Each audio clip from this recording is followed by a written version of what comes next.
আসসালামু আলাইকুম myself Sathi Sikdar and welcome to my another new blog. বিশ্বের যে প্রান্তে বসে আজকে আমার এই ভিডিওটা দেখছেন না কেন, সবাইকে জানাই আন্তরিক শুভেচ্ছা এবং অভিনন্দন। সো সবাই কেমন আছেন? আশা করি সবাই ভালো আছেন। আল্লাহর রহমতে আমিও ভালো আছি। বরাবর মতো নতুন আরও একটা ভিডিও নিয়ে আপনাদের সামনে হাজির হয়ে গিয়েছি।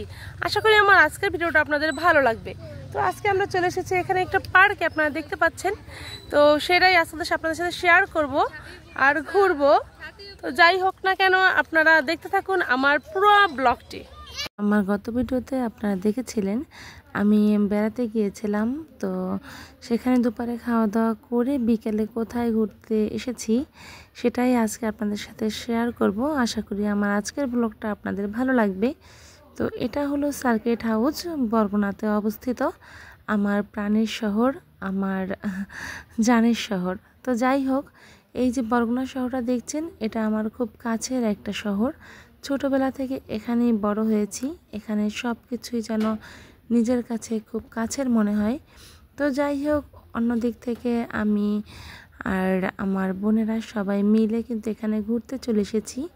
এই তো আমার বোন, আমি আর আমার খালাতো বোন, ওরা সবাই যার যার বাচ্চা আছে, বেবিদের নিয়ে আমরা কিন্তু এখানে চলে এসেছিলাম ঘুরতে। তো যাই হোক, ক্যামেরাম্যান কিন্তু ভিডিও করছে। তো সব কিছু মিলিয়ে আমরা আজকে যাব একটা পার্কে। আর সেই পার্কে গিয়ে আমরা কি করছি না করছি সবই আপনাদের সাথে শেয়ার করব। সেখানে গিয়ে কি করলাম আর না করলাম। তো যাই হোক, এই পার্কে কিন্তু কোনো টিকিট লাগে না। এখানে একটা ছোট্ট দোলনা আছে, একটা না দুটো, আর কিছু স্ট্যাচু আছে, মূর্তি বানানো, বাঘ ভাল্লুক বাচ্চাদের জন্য। তো যাই হোক, সব মিলিয়ে আমরা কিন্তু এখানে বসে একটু দুষ্টামি করছিলাম আর সেটার ভিডিও করা হচ্ছিল। তো বাচ্চাদের নিয়ে একটু দোলনায় দোল খাচ্ছিলাম আর সেই ভিডিও কিন্তু এদিক থেকে করছিল। তো আমার ক্যামেরাম্যান পিছন থেকে আমাকে একটু ধাক্কাও দিচ্ছিল। তো বোনের ছেলে আমার সাথে বসেছে, ও বারবার বলছিল আমি একটু দোলনায় বসবো। তো দোলনায় বসে সবাই একসাথে দোলও খাচ্ছিলাম। তো নূর কিন্তু দোলনায় ওঠার জন্য বারবার বায়না করছিল।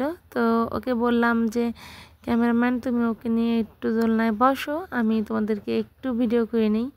তো যাই হোক, এদিকে আমার ক্যামেরাম্যান আর এদিকে আমার খালাতো বোন, তো ওরাও বসেছে। ওদের সবাইকে নিয়েই আমরা একটু ভিডিও করছিলাম। তো সব কিছু মিলিয়েই কিন্তু ভিডিওটা খুব সুন্দর হয়েছে। আজকে দিনটা আমাদের খুব সুন্দরভাবে কেটেছে। তো যাই হোক, সবার সাথে অনেক দিন পর একটু বাইরে বের হয়েছি, খুবই ভালো লাগছিল। তো এই তো আমার ছোট খালার মেয়ে, ওর নাম ফাতেমা আর ওর ডাক নাম জয়ের। তো যাই হোক, ও আমাদের সাথে চলে এসেছে। আর এটা ছিল বরগুনা ডিসি পার্ক, এটা ডিসি পার্ক নামে পরিচিত। তো যাই হোক, বরগুনা লেখাটা খুবই সুন্দর লাগছিল এখানে। আর এখানে লেখা ডিসি পার্ক। তো এর মাঝখান দাঁড়িয়ে আমি কিন্তু অনেকগুলো ছবিও তুলেছিলাম। এখানে দেখতে দেখতে আমরা সব কিছু একটু ঘুরে ঘুরে দেখছিলাম আর সব কিছুই করে নিচ্ছিলাম। তো যাই হোক, সব দিক থেকে জায়গাটা খুবই ভালো লেগেছে।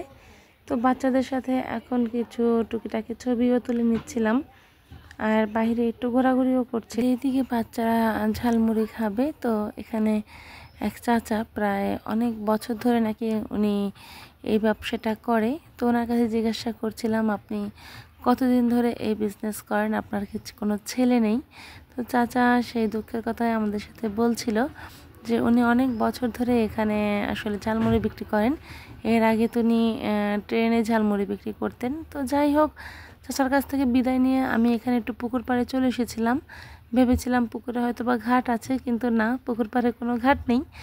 তো ওখান থেকে আমি একেবারে এক প্রকার হতাশ হয়ে এখন চলে যাচ্ছি সামনের দিকে। সবাই মিলে কিছু খাওয়া দাওয়া করব আর তারপরে বাসায় চলে যাব, যেহেতু সেই দুপুর টাইমে আমরা বের হয়েছি বাসা থেকে।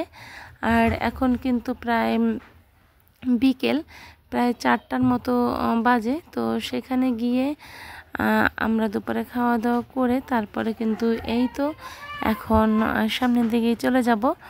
আর সেখানে গিয়ে আমরা কি খাওয়া দাওয়া করছি, কি করছি না করছি সবই তো আপনাদের সাথেই শেয়ার করব। সেই সাথে আপনারা দেখতে পাবেন যে আমাদের এখানে কিন্তু ছোট্ট একটা দোকান হয়েছে, আর সেটা হলো দোকানটার নাম হলো কুটুম। তো কুটুম মানেই তো অনেকেই জানেন, আর অনেকে হয়তো বা জানেনও না। বরিশালে যারা থাকেন তারা কিন্তু কুটুম শব্দটার অর্থ জানবেন, আর যারা বরিশালের বাইরে থাকেন তারা কিন্তু কুটুম শব্দের অর্থটা জানবেন না। তো যাই হোক, আপনাদের সুবিধার্থে আমি বলে দিচ্ছি, কুটুম শব্দের অর্থ মেহমান। আর এখানে বরগুনার কিছু ছাত্র ছাত্রী মিলে একটা দোকান শুরু করেছে, যেটা কুটুম নামে পরিচিত। তো আজকে আমরা চিন্তা করেছি কুটুম এর চা খাবো। তো তো একদিক থেকে কুটুমের চা খাওয়ার জন্য এখানে আমরা চলে এসেছি। আর কুটুমের দোকানদার যে ভাইয়া ছিল, ওই ভাইয়াটাকে বলছিলাম যে আপনাদের এখানে চা তৈরি করতে কতক্ষণ লাগবে। তো উনি বলছিল প্রায় আধা ঘন্টার মতো। তো আমরা এক প্রকার হতাশ হয়েই ওখান থেকে চলে আসলাম এই পাশে ফুচকা খেতে। তো আজকে ভেবেছিলাম হয়তো বা কুটুম বাড়ির চাটা খাওয়া হবে না, কিন্তু না, আমরা এদিকে ফুচকা খেতে খেতে কিন্তু ওইদিকে কুটুম বাড়ির চাটাও হয়ে গিয়েছিল। তো সব কিছু এখানে খাওয়া দাওয়া করার জন্য আমরা কিছুক্ষণের জন্য বসে রয়েছিলাম, আর বসে থেকে এক প্রকার কুটুম বাড়ির চায়ের অপেক্ষা করছিলাম। তো এই তো এখন এখানে আমরা খাওয়া দাওয়া করছিলাম, আর আপনাদের সাথেও কিছু ভিডিও শেয়ার করেছি। এদিকে বাচ্চারা কান্নাকাটি করছিল, ওরা নাকি জুস খাবে, চকলেট খাবে। তো ওদের জন্য কিছু কেনাকাটা করে দিচ্ছিলাম, যেহেতু ওরা ছোট বাচ্চাদের তো খাওয়া দাওয়াটা অন্যরকম চাহিদা থাকে। তো কিনে দিচ্ছিলাম, আর সেই সাথে ওদেরকে একটু ঠান্ডা রাখার চেষ্টা করছিলাম, যেহেতু বাচ্চা মানুষ বাইরে বের হলে কিন্তু একেবারে বাইরে বেশিক্ষণ থাকতে চায় না, আর ওরা খুব ঝামেলাও করে। তো যাই হোক, ওদেরকে কিছু কেনাকাটা করে দিয়ে এদিকে নূরও চলে এসেছিলো, নূরকেও কেনাকাটা করে দিয়েছি।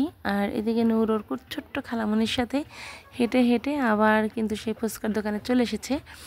আর এইদিকে হলো আমার ছোট্ট আর কি মেয়ে, তার বোনকে একটা জুস দিয়ে দিয়েছে।